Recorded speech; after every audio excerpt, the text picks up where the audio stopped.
단 한 푼도 찾으실 수 없습니다. 1억 2천만 원이라는 숫자가 찍힌 통장을 부서져라 꽉 쥐고 있던 여성에게 저는 이 잔인한 말을 건네야만 했어요. 통장이 테이블 위로 툭 하고 힘없이 떨어졌죠. 그녀는 그것을 주려고도 하지 않았습니다. 그저 텅 빈 눈으로 제 얼굴을 가만히 바라볼 뿐이었어요. 은행원으로 35년을 살아온 제가 제 입 밖으로 가장 꺼내기 싫었던 너무나도 잔인한 문장이었습니다.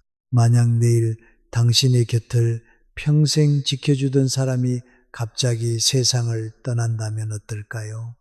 은행에 있는 그 사람의 예금을 당연히 그리고 당장 찾을 수 있을 거라 생각하시나요? 안녕하세요. 저는 수도권의 한 지방은행에서 35년을 꽉 채워 근무하고 은퇴한 전직 지점장 최석환입니다. 오늘은 우리가 너무나 당연하게 믿고 있던 일상이 단 1초 만에 무너져 내렸던 한 여성의 가슴 아픈 진짜 이야기를 들려드릴까 해요. 제가 퇴직을 한 2년쯤 앞두고 있던 어느 9월의 월요일이었습니다. 주말을 보낸 뒤라 월요일 창구는 늘 북적이기 마련인데 그날따라 아침부터 유독 손님이 끊이질 않았죠. 저는 지점장실에 앉아 대출 관련 서류들을 찬찬히 훑어보고 있었습니다. 그때였어요. 창구를 담당하던 민지라는 젊은 직원이 노크 소리도 채 끝나기 전에 다급하게 뛰어들어오더군요. 지점장님, 저 손님이 오셨는데 응대가 너무 어려워서요. 입사 3년 차인 민지는 평소엔 참 차분하고 야무진 친구였는데 그 순간만큼은 눈에 띄게 당황한 기색이 역력했습니다. 무슨 큰일이라도 났나 싶어 서둘러 창구로 나가보았죠. 카운터 앞에는 한 중년 여성이 위태롭게 서 있었습니다. 회색 가디건에 짙은 남색 치마, 눈가는 붉게 짓물러 있었고 핸드백 끈을 쥐고 있는 손마디가 하얗게 질려 있었어요. 누가 봐도 방금 전까지 세상을 잃은 듯 울던 사람이라는 걸 알 수 있었죠. 사모님, 당시 68이셨던 그분의 얼굴을 사실 저는 똑똑히 기억하고 있었습니다. 매달 한 번 어김없이 정해진 날짜에 창구로 오셔서 남편분 명의 계좌에서 정기예금으로 돈을 이체하시던 분이었거든요. 무려 10년이 넘는 세월 동안 단 한 번도 거르지 않고 같은 일상을 반복하셨죠. 늘 단정한 옷차림으로 잘 부탁드립니다. 고맙습니다라며 다정하게 고개를 숙이고 돌아가시던 분. 그렇게 따뜻하고 정갈했던 분이 지금은 마치 영혼이 빠져나간 다른 사람처럼 멍하니 서 계셨던 겁니다. 저는 서둘러 연인님을 안쪽 VIP 응접실로 모시고 민지에게 따뜻한 차를 한 잔 부탁했습니다. 푹신한 소파에 덜썩 주저앉은 듯 몸을 기댄 연인님은 현금 카드와 통장을 테이블 위에 올려놓고는 파르르 떨리는 목소리로 이렇게 말씀하셨어요. 그이가 어제 갑자기 쓰러졌어요. 뇌출혈이래요. 구급차를 탔는데 그대로 가버렸어요. 그래서 장례식 비용을 좀 찾으려고요. 뇌출혈이라는데 마주 앉아 밥을 먹고 웃으며 이야기하던 사람이 오늘 아침에는 이 세상에 존재하지 않네요. 은행원으로 35년을 일하다 보면 이런 슬픈 사연을 수없이 마주하게 됩니다. 하지만 아무리 들어도 이럴 때마다 가슴 한구석이 쿵하고 무너져 내리는 그 아픈 감각은 단 한 번도 묵은 적이 없더군요. 저는 잠시 숨을 고르고 최대한 다정하게 하지만 은행의 책임자로서 명백한 사실을 전해야만 했습니다. 고객님, 상심이 얼마나 크십니까? 삼가 고인의 명복을 빕니다.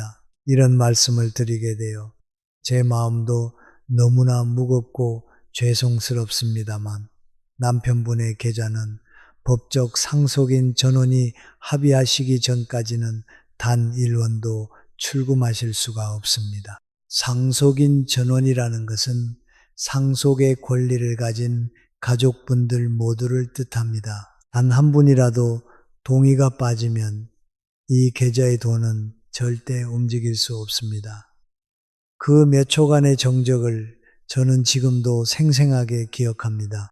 응접실의 벽에 걸린 시계의 초침 소리만이 째깍째깍하고 유난히도 크게 방안을 울렸죠. 연희님의 두 눈이 조금씩 커지기 시작했습니다. 하지만 그건 남편 혼자만의 돈이 아니에요. 우리 부부가 40년 동안 안 먹고 안 입어가며 둘이서 악착같이 모은 돈이란 말이에요. 매달 제가 직접 여기까지 와서 입금했잖아요. 지점장님도 저 기억하시죠? 아시잖아요. 기억하고 말고요. 비가 오나 눈이 오나 바람이 부는 날에도 어김없이 창구를 찾아오시던 그 성실한 발걸음을 제가 어떻게 잊겠습니까? 하지만 여러분, 참 야속하게도 법이라는 건 한 부부가 40년 동안 어떻게 부대끼며 살아왔는지 그 눈물겨운 세월의 온도를 헤아려 주지 않습니다. 계좌의 명의자가 남편으로 되어 있는 이상 그건 철저하게 남편 개인의 재산으로만 취급되니까요.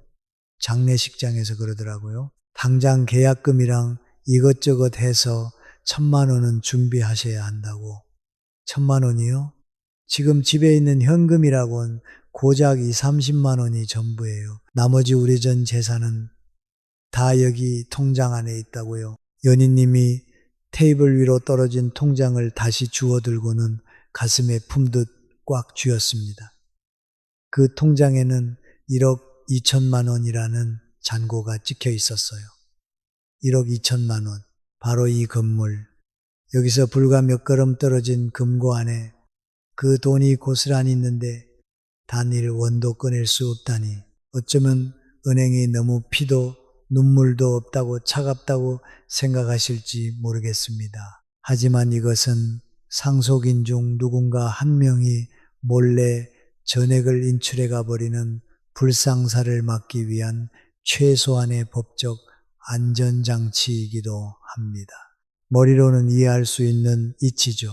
하지만 당장 내일 치러야 할 장례조차 없어 눈앞에서 무너져 내리는 연희님에게 그 냉정한 법의 이치가 무슨 위로가 될 수 있었을까요? 저는 연희님께 당장 숨통을 트일 수 있는 단 하나의 길을 알려드렸습니다. 바로 상속예금 일부 지급 제도라는 것이었죠.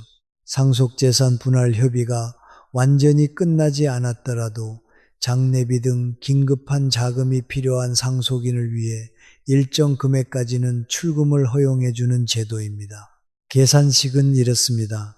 계좌 잔액의 1분에 해당 상속인의 법정 상속분을 곱한 금액, 단 금융기관당 최대 500만 원까지만 가능합니다. 연인님의 경우 배우자로서의 법정 상속분이 1.5 전체의 3분의 정도이므로 1억 2천만 원의 일의 상속분을 곱하면 500만 원 한도를 꽉 채워받으실 수 있었습니다. 장례식장 대관료와 조문객 식대, 장지 비용을 치르기엔 턱없이 부족할지 몰라도 당장의 급한 불은 끌 수 있는 금액이었죠. 하지만 사모님, 이 제도를 이용하시려 해도 서류가 필요합니다. 남편분의 사망 사실이 기록된 기본증명서와 가족관계증명서, 그리고 사모님이 정당한 상속인임을 증명할 재적등본 등이 있어야 해요. 서류를 떼고 심사하는 데 빨라도 3일에서 길게는 일주일 정도가 걸립니다. 3일요. 연희님의 목소리가 쩍쩍 갈라졌습니다. 누군가에게는 고작 3일일지 모릅니다. 하지만 평생을 함께한 반려자를 잃은 직후의 삶, 일은 우리가 아는 평범한 시간의 흐름과는 완전히 다릅니다. 입관식 전날 장례지도사에게 이것저것 비용을 묻자 형편껏 준비하시면 됩니다. 애매한 대답이 돌아왔다고 해요. 형편이라니. 도대체 얼마를 말하는 건지 알 수가 없었죠. 묻고 또 물을 용기조차 나지 않았습니다. 곁에 있던 친척이 슬쩍 귀띔해준 비용을 듣는 순간 눈앞이 새카맣게 변했다고 하셨어요. 영정 주변을 장식할 곳, 조문객들을 대접할 육개장과 편육, 수의와 관, 숨, 쉬는 모든 순간마다 현금이 필요한데 수중에는 돈이 없는 겁니다. 이런 벼랑 끝 같은 상황에서 3일만 기다려 주십시오.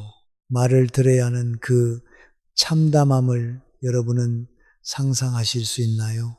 저는 민지를 불러 일부 지급에 필요한 서류 목록을 큰 글씨로 또박또박 종이에 적어 연인님께 쥐어드렸습니다. 사모님, 이것부터 들고 당장 구청으로 가세요. 남편분 사망 신고부터 하시고 서류들을 최대한 빨리 떼셔야 합니다.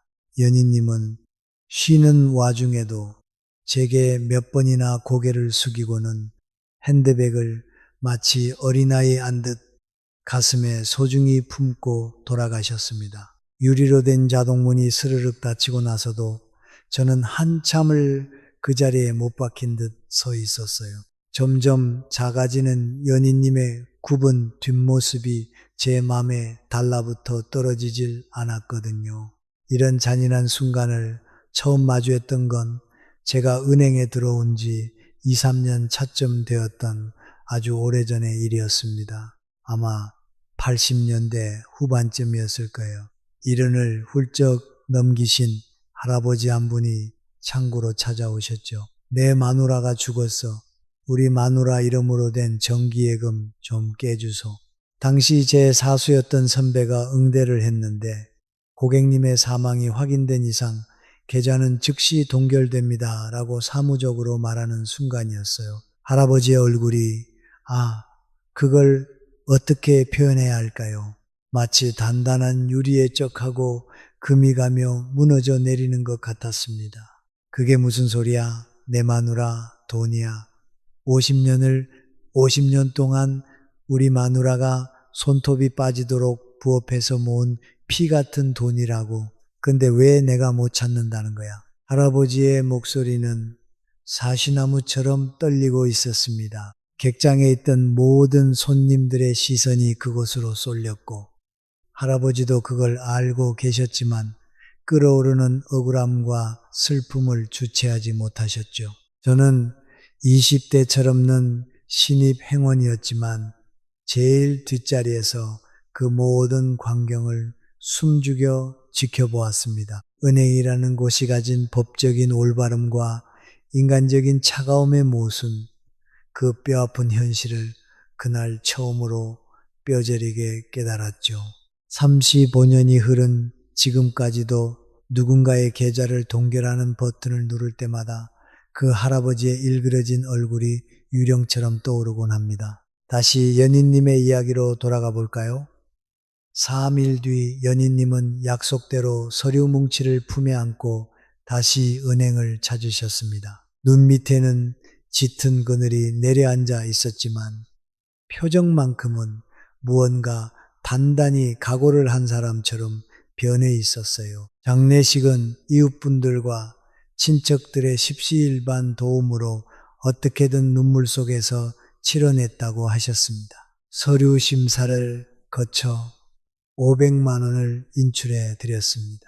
하지만 장례식장 정산과 사구제 준비 그리고 밀린 병원비를 치르고 나니 그 큰 돈이 며칠 만에 연기처럼 사라져 버리더군요. 정말 눈 깜짝할 새였습니다. 여러분 이거 하나는 꼭 알아두셨으면 좋겠어요. 사람이 세상을 떠난 직후에 필요한 돈은 우리가 머리로 상상하는 것보다 훨씬 더 잔인할 만큼 많습니다. 장례식 비용만 가볍게 1,000만 원을 넘나들죠. 화장 비용, 운구차 대여, 장지 마련 비용, 조문객 식대, 장례용품 500만 원이라는 돈은 정말 순식간에 바닥을 드러냅니다. 게다가 더 무서운 건 고인의 명의로 된 계좌에서 매달 자동으로 빠져나가던 공과금, 아파트 관리비, 통신비, 보험료 같은 자동이체들이 사망 신고와 동시에 올스톱된다는 사실이에요. 이걸 남은 가족의 명의로 일일이 돌려놓는 과정 자체가 하나의 거대한 스트레스입니다. 죽은 사람의 신용카드는 당연히 정지되죠. 연희님은 어느 날 동네 마트에서 장을 보다가 평소 습관대로 남편 명의의 신용카드를 내미셨대요. 어머니, 이 카드 정지됐는데요. 캐셔의 말의 뒤를 돌아보니 계산을 기다리는 사람들의 줄이 길게 늘어서 있었고 당황해서 지갑을 탈탈 털어봤지만 현금이 모자랐다고 합니다. 결국 계산대에 올려둔 두부와 콩나물을 그대로 둔 채 도망치듯 마트를 빠져나왔다고 해요. 너무 부끄럽고 내가 너무 초라해서 길바닥에서 엉엉 울었어. 연희님은 제 앞에서 아주 작은 목소리로 고백하셨습니다. 연희님, 본인 명의로 나오는 노령연금은 한 달에 고작 64만 원 남짓. 남편분의 국민연금에서 유족연금이 조금 더해지긴 하겠지만 그 서류 작업과 심사가 끝나 첫 입금이 되기까지는 몇 달이라는 긴 시간이 필요합니다. 당장 내일 먹을 쌀을 살 돈, 겨울철 난방비를 어떻게 버텨내야 할지 하루하루가 살얼음판을 걷는 듯한 위태로운 나날이었죠. 그리고 약 일주일 뒤였습니다. 이번엔 연희님이 자녀분들을 대동하고 은행을 다시 찾으셨어요. 장남인 박도윤 씨, 42살의 나이에 서울의 번듯한 대기업에 다닌다고 하더군요. 한치의 흐트러짐 없는 짙은 네이비 정장에 넥타이를 단정하게 맨 누가 봐도 일 처리가 깔끔할 것 같은 엘리트의 분위기였습니다. 그리고 딸인 박지수 씨, 39살에 결혼해서 아이를 키우고 있는 평범한 주부였는데 눈매가 어머니인 연희님을 꼭 빼닮았더군요. 지수 씨의 눈시울은 그날도 여전히 붉게 물들어 있었습니다. 자리에 앉자마자 아들 도윤 씨가 아주 차갑고 건조한 목소리로 대화를 주도했습니다. 지점장님, 바쁘신데 시간 내주셔서 감사합니다. 상속 절차에 필요한 전체 그림을 좀 명확하게 알려주셨으면 합니다. 회사 일도 있고 해서 최대한 빨리 군더더기 없이 끝내고 싶거든요. 사회생활로 단련된 사람 특유의 감정이 철저히 배제된 사무적인 말투였어요. 옆에서 딸 지수 씨가 어머니 연희님의 떨리는 손을 꼭 잡아주고 있는 모습과는 너무나 대조적이었죠. 제가 상속에 필요한 서류들을 하나하나 짚어줄 때마다 도윤 씨의 수첩 위로 펜이 바쁘게 움직였습니다. 고인의 출생부터 사망까지의 기록이 모두 담긴 재적등본, 상속인 전원의 가족관계 증명서와 인감증명서, 그리고 상속인 전원이 동의하고 인감도장을 날인한 유산분할 협의서가 필요합니다. 이 서류들이 완벽하게 갖춰지지 않으면 계좌는 단 1원도 움직이지 않습니다. 단 한 명의 상속인이라도 빠진다면요. 도윤 씨가 서류에서 눈을 떼고 저를 빤히 쳐다보았습니다. 안 된다는 말씀이시군요. 그는 다시 담담하게 메모장으로 시선을 돌렸습니다. 알겠습니다. 재적등본이나 가족관계 증명서는 어머니가 이미 구청에서 다 떼셨죠. 연희님이 고개를 끄덕이며 낡은 가방에서 누런 서류 봉투를 꺼내셨습니다. 수십 장에 달하는 재적등본과 가족관계 증명서 뭉치였죠. 저는 그걸 건네받아 한 장 한 장 안경을 고쳤으며 꼼꼼히 확인하기 시작했습니다. 가장 최근에 가족관계 증명서 이상 없음, 연인님과의 혼인기록이 담긴 재적등본 이상 없음, 이제 마지막 한 장만 확인하면 끝이었습니다. 그리고 넘긴 그 마지막 장, 남편 성민 씨가 아직 20대 청년이었던 시절에 아주 오래된 재적등본이었습니다.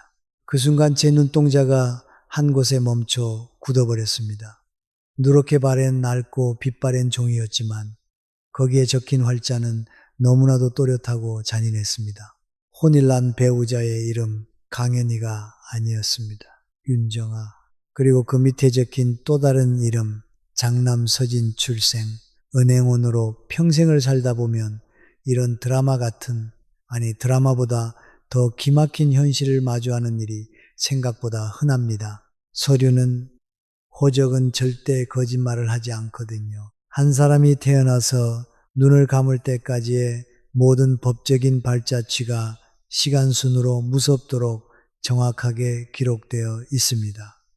결혼, 이혼, 출생, 인지, 입양. 평소에는 내 가족의 재적 등본을 끝까지 들여다볼 일이 없잖아요. 상속이라는 거대한 벽 앞에서 처음으로 그 종이 뭉치를 뒤지다 보면 평생을 모르고 살았던 배우자의 과거, 부모의 비밀이 수면 위로 끔찍하게 떠오르는 경우가 정말 적지 않습니다. 저는 그 짧은 찰나의 순간 수만 가지 생각이 교차했습니다. 지금 이 자리에서 이 사실을 터뜨려야 하나? 하지만 덮어둘 수 있는 문제가 아니었어요. 재적 등본에 이토록 명확하게 기록이 남아있는 이상 서진이라는 남자는 성민 씨의 친자식이며 법이 정한 1순위 상속인이었습니다. 이 사람의 도장이 찍히지 않으면 유산분할 협의서는 한 휴지 조각에 불과하고 은행에 묶인 1억 2천만 원은 영원히 찾을 수 없게 됩니다. 저는 속으로 깊은 숨을 한번 들이마셨습니다. 사모님, 서류를 확인하다 보니 제가 한 가지 여쭤봐야 할 부분이 생겼습니다. 여기 이 오래된 재적 등본을 좀 보시겠습니까? 제가 볼펜 끝으로 그 오래된 이름을 가리켰을 때 저는 솔직히 연희님이 비명을 지르며 쓰러지시거나 이건 말도 안 돼. 우리 남편이 그럴 리 없어라며 서류를 찢어버릴지도 모른다고 생각했습니다. 하지만 현실은 제 예상과 완전히 달랐어요. 연희님은 제가 가리킨 그 종이 위로 시선을 툭 떨어뜨리더니 떨리는 눈동자로 윤정아와 서진이라는 글자를 아주 천천히 오랫동안 읽어 내려갔습니다. 그리고는 조용히 두 눈을 감으셨죠. 5초, 어쩌면 10초, 숨막히는 완벽한 정적이 응접실을 무겁게 짓눌렀습니다. 몰랐어요. 그 짧은 세 글자에 40년이라는 부부의 세월이 송두리째 부정당하는 고통이 담겨 있었습니다. 40년입니다.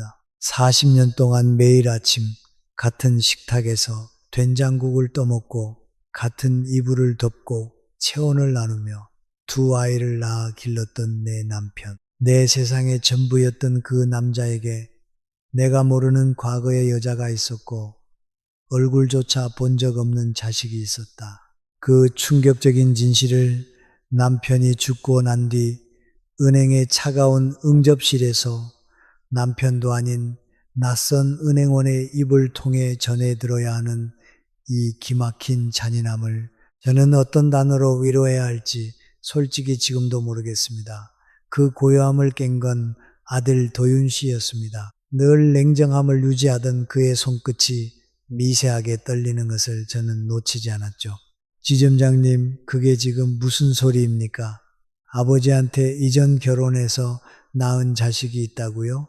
네, 서류상으로는 그렇게 명확하게 기재되어 있습니다. 제 대답이 떨어지자마자 도윤 씨의 얼굴이 불그락불그락 달아오르기 시작했습니다. 배신감과 분노가 뒤섞인 표정이었죠. 왜 한 번도 말 안 한 거야, 아버지는? 그 긴 세월 동안 우리한테 이거 숨기고 살았다는 겁니까? 옆에서 딸 지수 씨가 오빠 제발하며 작은 목소리로 말렸지만 도윤 씨의 귀에는 아무것도 들리지 않는 듯 했습니다. 그럼 지점장님, 그 사람도 상속인이 되는 겁니까? 얼굴 한번 본 적 없는 생판남이 우리 가족이 우리가 모시고 살아온 우리 아버지의 재산을 나눠 갖는다고요? 법적으로는 그렇습니다. 이전 혼인관계에서 태어난 자녀라 할지라도 고인의 친생자인 이상 현재의 자녀분들과 완전히 동일한 법정 상속 권리를 가집니다. 저는 규정대로 사실만을 대답할 수밖에 없었습니다.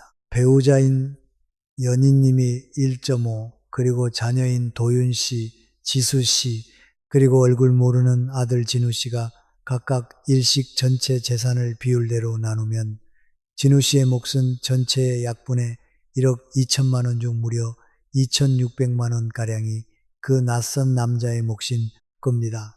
2,600만 원. 살면서 단일 초도 마주친 적 없는 인간한테 2,600만 원을 떼어줘야 한다고요? 도윤 씨의 목소리는 낮게 억눌려 있었지만 그 안에 담긴 살기 어린 분노는 숨길 수 없었습니다.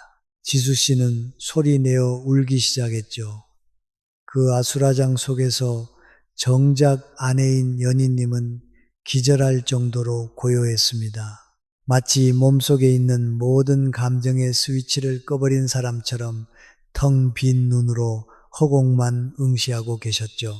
그날부터 이 평범했던 가족의 길고도 잔인한 상속의 여정이 시작되었습니다. 가장 먼저 해야 할 일은 서류 속에만 존재하는 서진이라는 사람을 현실에서 찾아내는 것이었습니다.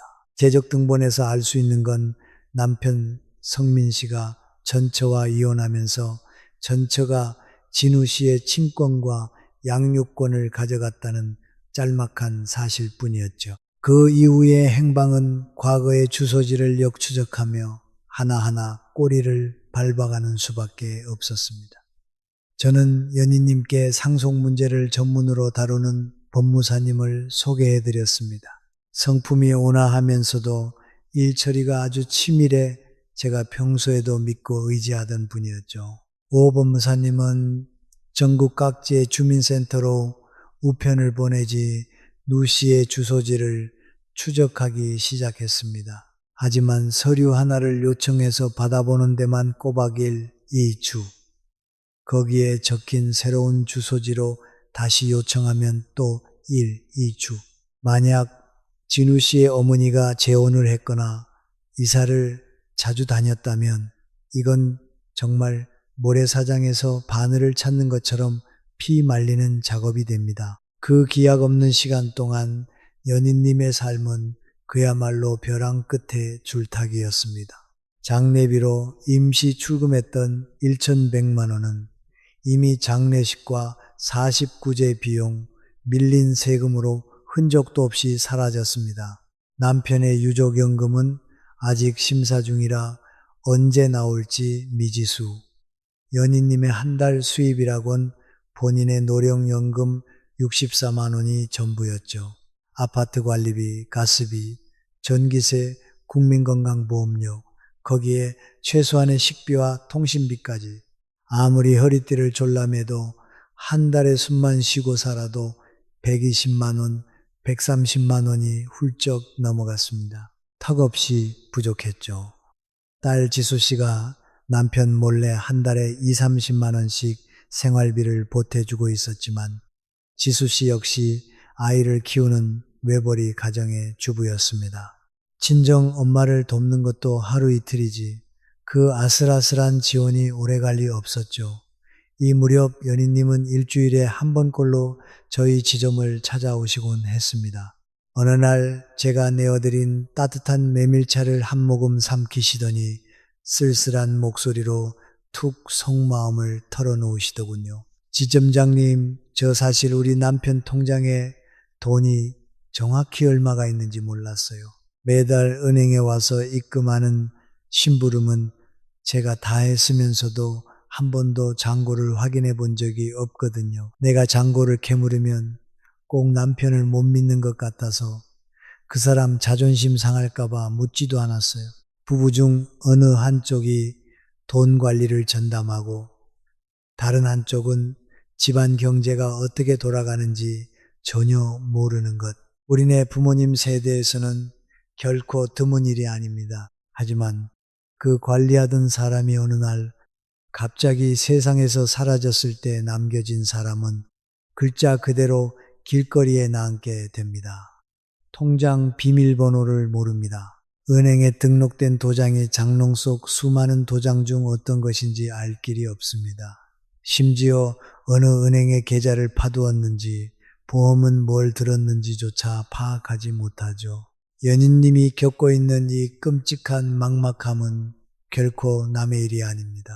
5호 법무사님의 끈질긴 추적이 계속되던 어느 날 누구도 예상치 못했던 가족들의 숨통을 끊어놓는 두 번째 폭탄이 터지고 말았습니다. 상속 처리를 위해 죽은 남편의 모든 금융재산을 조회하는 과정에서 저희 은행 말고도 다른 곳에 계좌가 있었다는 사실이 밝혀진 겁니다. 계좌가 여러 개 있는 것쯤이야 흔한 일이죠. 진짜 문제는 그중 한 신용협동조합 계좌에 마이너스 통장 대출 잔액이 남아 있었다는 겁니다. 금액은 무려 1,800만 원. 이 사실을 전해들은 연인님의 얼굴에서 또 한 번 핏기가 싹 가셨습니다. 마이너스 대출이요. 그럴 리가 없어요. 지점장님, 우리 남편이 어떤 사람인데요. 세상에서 빚지는 걸 제일 끔찍하게 싫어하던 양반이에요. 남한테 돈 빌려 쓰는 이 차라리 물만 먹고 굶겠다고 평생을 입버릇처럼 말하던 사람이라고요. 하지만 아시잖아요. 은행의 전산 기록은 사람의 감정 따윈 배려하지 않는다는 걸. 기록을 샅샅이 뒤져보니 약 3년 전부터 남편 성민 씨의 계좌에서 매달 조금씩 몇만 원에서 10몇만 원씩 대출이 실행된 흔적이 또렷하게 남아 있었습니다. 매달 꼬박꼬박 이자는 갚아나가고 있었지만 원금은 거의 줄어들지 않은 상태였죠. 대체 왜 평생을 빚 없이 꿋꿋하게 살아온 가장이 왜 가족들 몰래 마이너스 통장까지 터가며 돈을 썼던 걸까? 이 시점에서는 누구도 그 이유를 짐작조차 하지 못했습니다. 가장 빠르고 차갑게 반응한 건 역시 아들 도윤 씨였습니다. 법무사님, 이쯤 되면 상속 포기를 진지하게 고려해야 하는 것 아닙니까? 상속 포기. 말 그대로 죽은 사람의 재산과 빚, 그 모든 권리를 통째로 포기해 버리는 겁니다. 통장에 있는 좋은 재산만 받고 갚아야 할 빚은 안 받겠다. 이런 체리 피킹은 법적으로 불가능합니다. 전부 다 떠안거나 아니면 전부 다 내려놓거나 둘 중 하나를 선택해야 하죠. 상속을 포기하면 은행에 묶인 1억 2천만 원의 예금도 가족이 살고 있는 아파트도 모두 포기해야 하지만 대신 1,800만 원이라는 빚의 수렁에서도 빠져나올 수 있습니다. 더 무서운 건 이 선택에 시간 제한이 있다는 거예요. 고인의 사망 사실을 안 날로부터 딱 3개월, 이 3개월 안에 가정법원에 포기 신청을 하지 않으면 법은 남은 가족들이 빚을 포함한 모든 유산을 단순 승인한 것으로 간주해버립니다. 도윤 씨의 입에서 상속 포기라는 단어가 나오자마자 딸 지수 씨가 날카롭게 소리쳤습니다. 포기라니? 오빠 미쳤어. 그럼 이 집은 어떡하고? 아빠랑 엄마가 30년 동안 입을 거 안 입고 먹을 거 안 먹어가며 은행 대출 갚아서 겨우 장만한 이 집을 남한테 넘기자고. 그럼 당장 우리 엄마는 길바닥에 나 앉아 어디서 살아? 도윤 씨가 미간을 구기며 짜증스럽게 말했습니다. 야, 감정적으로 이건 철저하게 숫자의 문제야. 만약 우리가 모르는 빚을 얘기하는 것일 뿐이지 내가 보는 상황에서 일단은 무조건 괜찮아. 숫자의 문제가 아니잖아. 여긴 엄마 인생이 담긴 집이라고. 이런 씁쓸한 풍경을 은행원으로 일하며 정말 신물나게 보아왔습니다. 흔히들 상속이라고 하면 그저 돈을 나누는 계산의 문제라고 생각하죠. 하지만 겪어본 분들은 아실 겁니다. 상속은 결코 돈 이야기가 아닙니다. 그것은 철저하게 가족의 민낯에 관한 이야기입니다. 돈이라는 매개체가 개입되는 순간 그동안 교양과 예의라는 이름으로 덮어두었던 혹은 애써 외면하고 싶었던 가족 간의 해묵은 상처와 이기심, 서운함이 칼날처럼 전부 튀어나오게 되거든요. 치열한 언쟁과 눈물 끝에 연인님 가족은 상속 포기를 하지 않기로 결정했습니다. 800만 원이라는 빚이 뼈아프긴 했지만 1억 2천만 원의 예금과 지금 살고 있는 아파트의 가치를 합치면 여전히 물려받을 재산이 훨씬 컸으니까요. 하지만 그 결론에 도달하기까지 가족이 겪어야 했던 대화는 결코 따뜻하지 않았습니다. 도윤 씨는 내내 어머니를 원망했습니다. 엄마는 도대체 집에서 뭐 한 거야? 아버지가 빚지고 돌아다니는 동안 통장 한번 확인 안 해보고 그 말에 지수 씨가 울며 끼어들었죠. 오빠가 그딴 말할 자격이나 있어. 오빠 명절에 얼굴 비친 지가 언젠데 아빠가 평소에 무슨 생각하고 사는지 전화 한 통 안 해봤으면서 이제 와서 엄마 탓에. 도윤 씨가 얼굴을 붉히며 다시 쏘아 붙이려는 찰나 내내 고개를 숙이고 있던 연인님이 작고 가라앉은 목소리로 이제 그만들 해라. 한마디를 남기고는 비틀거리며 주방으로 들어가 버리셨습니다. 나중에 지수 씨에게 전해들은 이야기지만 그날 이후 가족들 사이에는 아버지가 살아계실 땐 보이지 않던 미세한 균열이 쩍쩍 갈라지기 시작했다고 해요. 아버지가 돌아가시고 49일째 되는 날 49제 범위의 도윤 씨는 회사에 급한 일이 생겨 조금 늦을 것 같다는 문자 한 통만 남긴 채 끝내 나타나지 않았습니다. 지수 씨가 화가 나서 오빠에게 전화를 걸려 하자 연희님이 가만히 딸의 손을 잡으며 그러셨대요. 내버려둬라. 오빠도 오빠만의 사정이 있겠지. 그리고는 희미하게 웃으셨다고 합니다. 하지만 그날 밤 연희님은 모두가 잠든 거실에서 홀로 아버지의 영정 사진 앞에 앉아 아주 오랫동안 묵묵히 합장을 하고 계셨다고 해요. 오 법무사님으로부터 드디어 연락이 온 건 남편 성민 씨가 세상을 떠난 지 반년이 훌쩍 지난 무렵이었습니다. 찾았습니다. 서진우 씨의 현재 주소지를 확인했습니다. 진우 씨는 아버지의 성을 버리고 어머니의 성인 윤 씨를 따라 윤진우라는 이름으로 살고 있었습니다. 나이는 45, 다행히 같은 동네에 다른 시에 살고 있었고 작은 자동차 정비 공장에서 일하고 있다는 사실도 알아냈죠. 오 법무사님이 정중하게 그간의 사정을 적은 편지를 보내며 면회를 요청했고 며칠 뒤 진우 씨로부터 짧은 답장이 왔습니다. 만나겠습니다. 단 한 가지 조건이 있습니다. 그 조건이 무엇인지 편지에는 적혀 있지 않았습니다. 드디어 운명의 만남이 약속된 날 장소는 오 법무사님의 사무실이었습니다. 연희님, 도윤 씨, 지수 씨, 그리고 저 지점장님, 혹시 실례가 안 된다면 저와 함께 가주시겠어요? 연희님의 간곡한 부탁에 저도 그 자리에 동석하게 되었습니다. 이건 더 이상 은행 지점장으로서의 업무가 아니었죠. 그저 한 명의 인간으로서 이 상처 입은 가족의 끝이 어떻게 될지 너무나 마음이 쓰였기 때문일 겁니다. 약속 시간보다 조금 이른 시각 사무실 문이 끼익 하고 열렸습니다. 문을 열고 들어오는 사람을 본 순간 방 안의 공기가 차갑게 얼어붙는 걸 느낄 수 있었어요.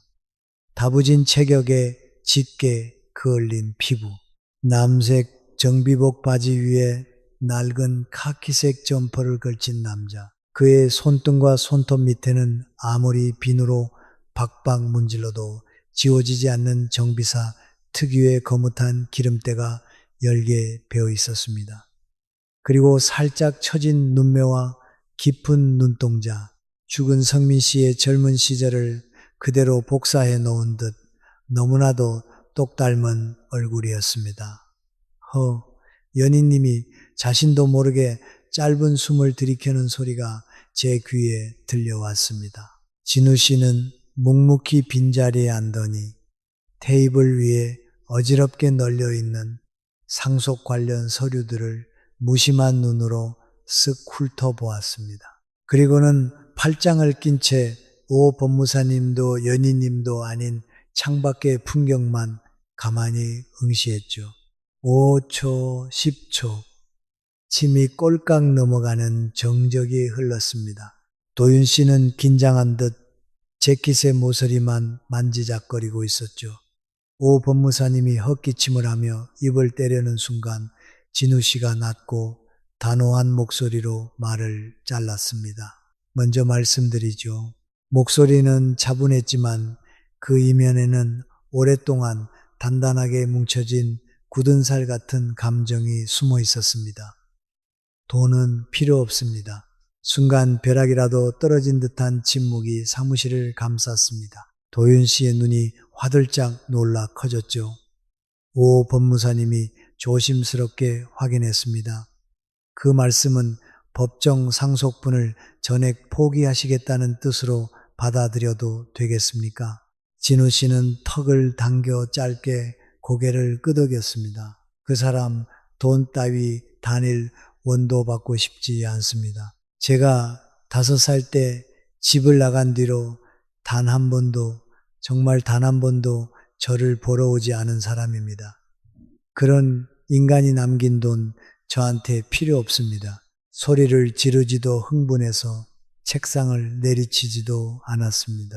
하지만 40년 전 눈을 떠보니 아버지가 사라져버린 5살 꼬마가 겪어야 했던 그 끔찍한 상실감, 그날 아침부터 무려 40년 동안 차곡차곡 쌓여온 지독한 원망과 버림받은 상처가 그 낮고 건조한 목소리 밑바닥에 시커멓게 소용돌이치고 있다는 걸 그 방에 있던 우리 모두는 뼛속 깊이 느낄 수 있었습니다. 진우 씨는 그제야 굳게 닫혀있던 입술을 열고 덤덤하게 자신의 이야기를 털어놓기 시작했습니다. 5살 때 어느 날 아침에 눈을 떠보니 아버지가 없었습니다. 어머니는 매일 밤 소리 죽여 울기만 할 뿐 아무것도 설명해 주지 않았죠. 문지방에 앉아 며칠을 기다려도 아버지는 오지 않았습니다. 시간이 흘러 어머니는 다른 남자와 재혼을 하셨어요. 새아버지는 참 좋은 분이셨지만 저는 도무지 그분을 아빠라고 부를 수가 없더군요. 초등학교 미술 시간에 우리 가족 그리기를 할 때마다 저는 도화지가 까맣게 찢어지도록 지우개질을 해댔습니다. 그의 시선은 여전히 창밖을 향해 있었습니다. 고등학교를 졸업하고 곧바로 자동차 정비 기술을 배워서 지금까지 이 바닥에서 구르고 있습니다. 결혼은 안 했습니다. 그냥 혼자 사는 게 편해서요. 그 사람이 죽었다는 건 법무사님이 보내신 편지를 받고 처음 알았습니다. 솔직히 아무렇지도 않을 줄 알았거든요. 내 인생에 없는 사람이라고 생각했으니까. 그런데 편지를 읽은 그날 밤 잠이 안 오더군요. 왜인지는 저도 모르겠습니다.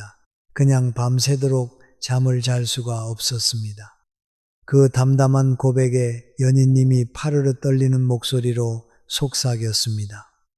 미안합니다. 진우 씨는 그제야 처음으로 연희님의 얼굴을 똑바로 바라보았습니다. 당신이 사과할 일이 아닙니다. 당신도 모르고 사셨다면서요. 연희님은 핏기 없는 입술을 꽉 깨물며 소리 없이 눈물만 뚝뚝 흘렸습니다. 다만 진우 씨의 눈동자가 흔들리기 시작했습니다.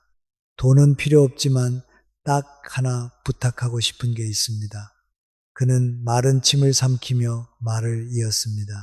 혹시 그 사람 유품 중에 사진이 있습니까?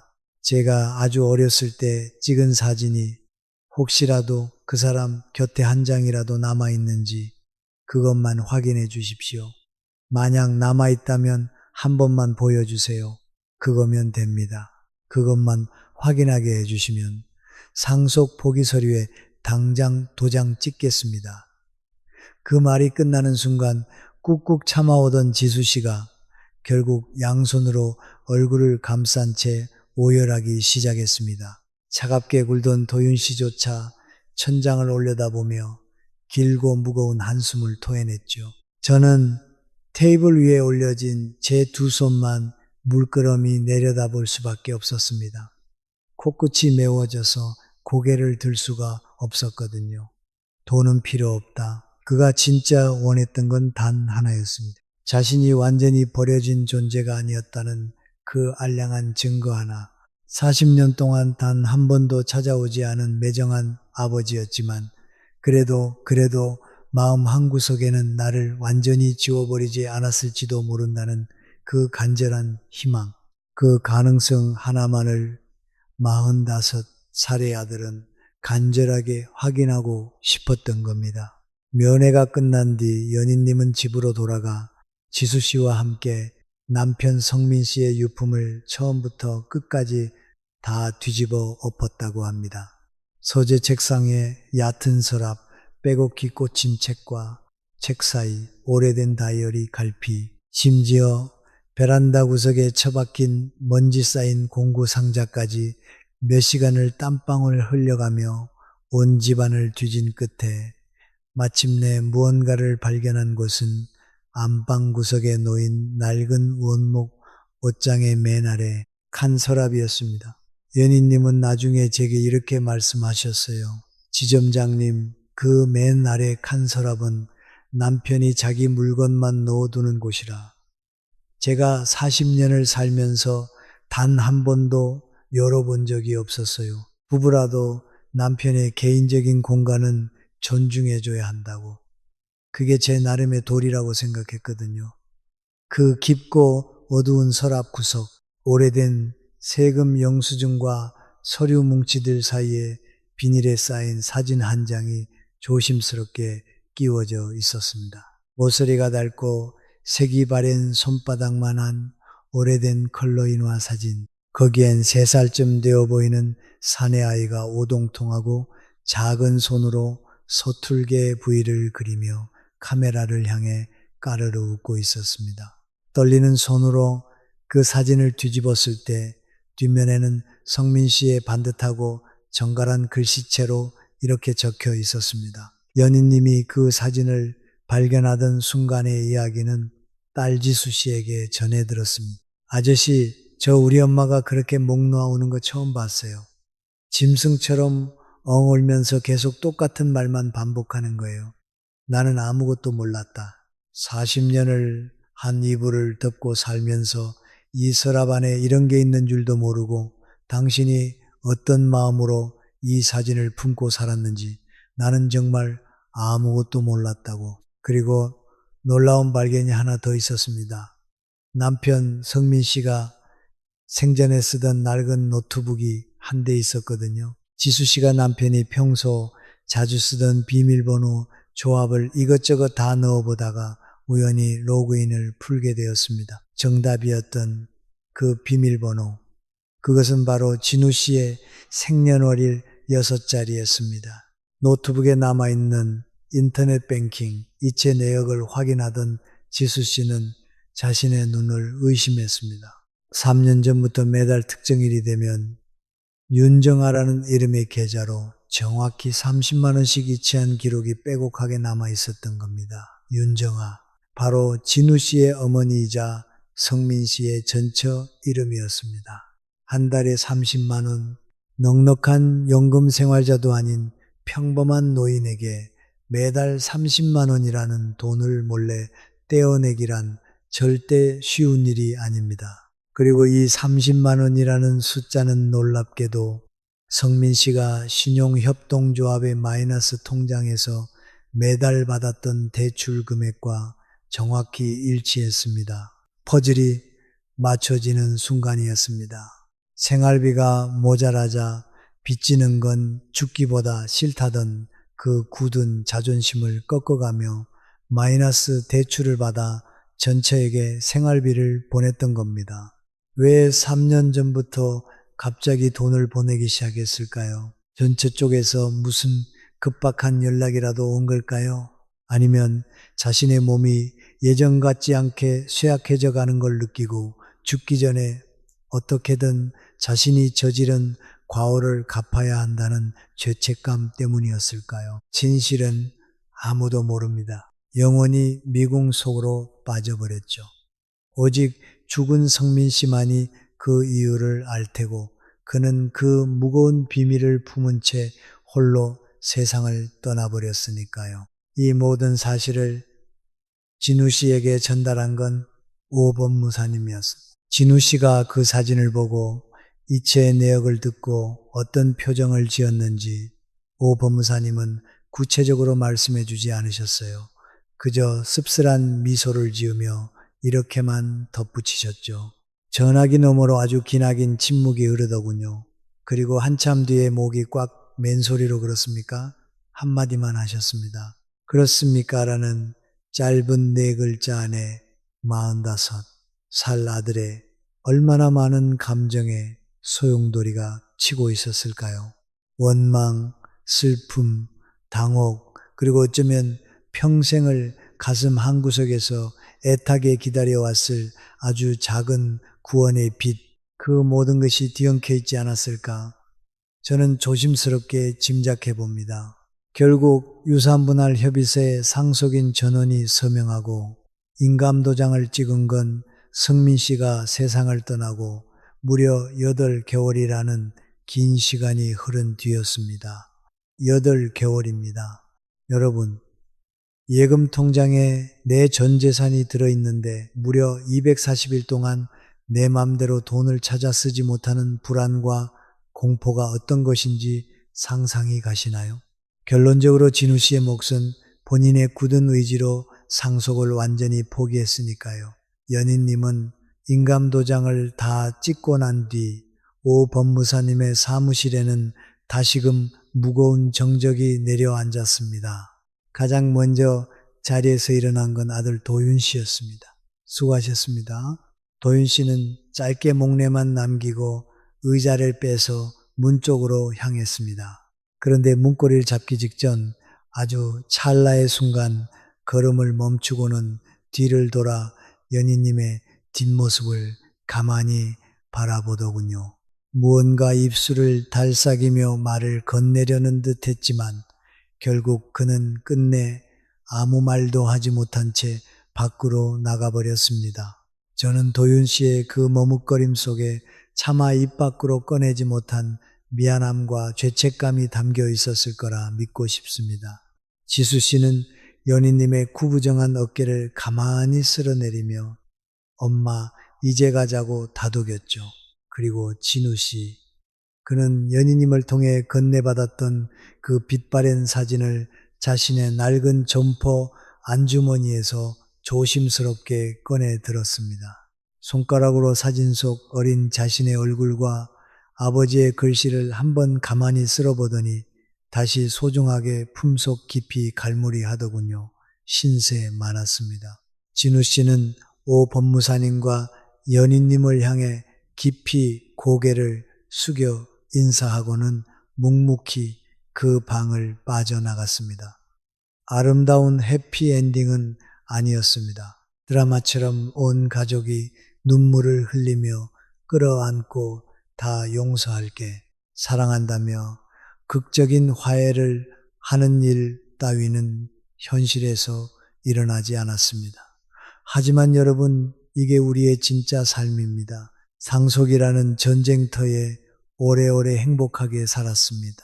같은 동화, 같은 결말은 없습니다. 그저 상처받은 한 사람 한 사람이 각자의 방식대로 죽은 이와의 관계에 마침표를 짓고 다음날 아침이 오면 다시 묵묵히 자신의 두 발로 살아가는 것, 그게 전부입니다. 연희님 가족의 모든 절차가 끝난 그날 밤, 저는 퇴근길에 곧장 집으로 향했습니다.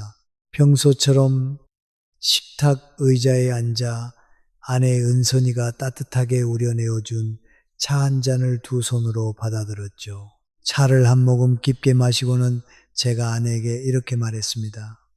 여보, 우리 집 통장이랑 계좌번호 오늘 싹 다 공책에 적어두자. 은선이는 차 주전자를 든 채로 눈을 동그랗게 저를 쳐다보더군요. 갑자기 웬 통장 무슨 일 있어? 아니 갑자기 그러는 거 아니야. 늘 마음속으로만 생각하던 건데 내가 남의 돈 관리해주는 은행원으로 35년을 살아놓고 정작 내 아내 집안일은 아무것도 정리해둔 게 없더라고. 갑자기 그게 너무 미안해서 아내는 그제야 제 마음을 읽었는지 풋하고 웃음을 터뜨렸습니다. 어머, 당신이 웬일이래? 드디어 철이 좀 들었나 보네. 그날 밤 저희 부부는 식탁에 작은 노트를 펼쳐놓고 모든 것을 꼼꼼히 적어 내려갔습니다. 제 명의로 된 은행과 지점 이름, 계좌번호, 통장에 찍힌 도장이 서랍 속 어느 도장인지, 현금 카드는 어디에 뒀는지, 비밀번호는 대놓고 적어두면 위험하니 우리 부부만 알 수 있는 힌트로 적어두었죠. 아내 명의 계좌들도 똑같이 정리했습니다. 거기에 생명보험 증권번호와 담당자 연락처, 아파트 등기 권리증을 둔 위치, 매년 날아오는 재산세 고지서를 모아둔 파일 위치까지 만약에 사태가 벌어졌을 때 가장 먼저 연락해야 할 사람들의 이름과 전화번호도 적었습니다. 그리고 맨 마지막 페이지에 저는 이렇게 꾹꾹 눌러 적었습니다. 내 장례식은 조용한 가족장으로 할 것, 영정사진은 웃는 걸로, 조의금은 절대 받지 말 것. 얇은 노트 한 권 분량이었습니다. 다 쓰는데 시간도 채 걸리지 않았죠. 그런데 참 신기한 일입니다. 그 노트를 듣고 나니 가슴 한구석을 무겁게 짓누르던 돌덩이가 쑥 빠져나간 것처럼 마음이 너무나 가볍고 편안해졌습니다. 이제 내일 당장 내 심장이 멎는다 해도 내 아내 은선이가 은행 응접실에 앉아 발을 동동 구르며 피눈물을 흘릴 일은 없겠구나. 내가 연인님이 겪은 같은 고통을 내 아내에게 주진 않겠구나. 공책 한 권에 적었을 뿐인데 이렇게 마음이 든든해질 줄은 미처 몰랐습니다. 펜을 내려놓자 아내 은선이가 노트를 가만히 쓸어보며 물었습니다. 이거 어디다 둘까? 당신이 매일 여는 화장대 맨 위라버때 거기가 제일 찾기 쉽잖아. 그래, 거기가 좋겠다. 아내는 노트를 품에 안고 잠시 머뭇거리더니 아주 작은 목소리로 덧붙였습니다. 고마워. 귀찮을 텐데 이렇게 다 적어줘서. 아내가 건넨 그 고마워라는 세 글자가 그날따라 제 가슴에 유난히 뜨겁고 묵직하게 와닿았습니다. 마지막으로 연희님의 근황을 조금 전해드릴까 합니다. 연희님은 요즘 동네 주민센터에서 한 달에 2번 우리 노후같이 준비해 볼까요? 라는 작은 모임을 이끌고 계십니다. 대여섯 명 남짓 비슷한 연배의 여성분들이 모여서 통장 관리하는 법, 복잡한 연금 제도, 그리고 엔딩 노트, 유언장 작성하는 방법 같은 것들을 함께 공부하신다고 해요. 평생 남편에게만 맡겨두고 몰랐던 것들을 이제는 자신의 힘으로 하나하나 다시 배워가고 계신 거죠.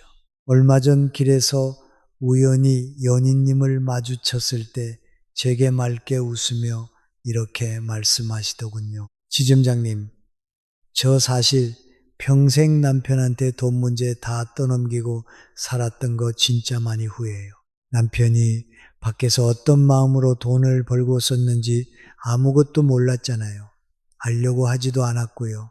연희님은 잠시 먼 곳을 바라보더니 다시 시선을 맞추며 부드럽게 말을 이었습니다. 근데 저랑 똑같은 후회를 하는 사람을 단 한 명이라도 줄일 수 있다면 우리 남편도 하늘에서 저를 조금은 용서해 주지 않을까요? 그렇게 말하며 희미하게 웃는 연희님의 얼굴은 그 옛날 은행 창구 앞에서 하얗게 질려 바들바들 떨던 그 여린 사람이 맞나 싶을 정도로 너무나 평온하고 단단해 보였습니다. 여러분, 긴 이야기의 끝까지 귀 기울여 주셔서 참 고맙습니다. 남편 성민 씨는 무려 40년 동안 진실을 철저히 숨긴 채 세상을 떠났습니다. 그것은 가족을 향한 지독한 기만과 배신이었을까요? 아니면 모든 짐을 혼자 짊어지려 했던 한 남자의 너무나도 서툴고 미련한 사랑이었을까요? 수많은 사람의 돈과 인생을 지켜봐온 35년 차 은행원인 저조차도 그 답은 감히 내릴 수가 없습니다.